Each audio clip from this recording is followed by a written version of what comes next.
বিশ্বাস করে ঠকে যাওয়া এটা ব্যর্থতা নয়। ব্যর্থতা হলো ঠকে যাওয়ার পর দ্বিতীয়বার তাকে বিশ্বাস করা।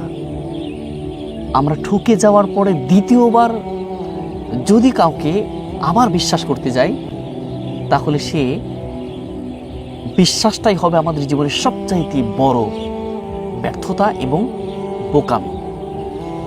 কোনো মানুষগুলোকে একবার বিশ্বাস করা যায়, দ্বিতীয়বার বিশ্বাস করা মানেই তুমি তোমার জীবনের সর্বোচ্চটুকু শেষ করে ফেলেছ।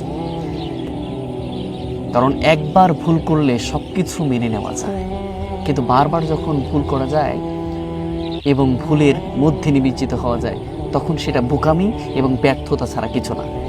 তুমি যখন দেখবা যে আমাকে সে ঠকিয়েছে, একদম দুর্বলতায় আঘাত করেছে, আমার সাথে বিশ্বাসঘাতকতা করেছে, তখন তুমি কি করবে? তার কাছ থেকে যত দ্রুত পারবা নিজেকে অ্যাভয়েড করে চলবা, তাহলে তোমার জীবনটা সুন্দর হবে। অন্যথায় যখন তুমি তাকে বিশ্বাস করবা, তাকে তুমি আবার বিশ্বাস করছো, আবার সে ঠকাচ্ছে, এই যে বারবার ঠকে যাওয়া, এটা আমাদের সবচেয়ে বড় ব্যর্থতা।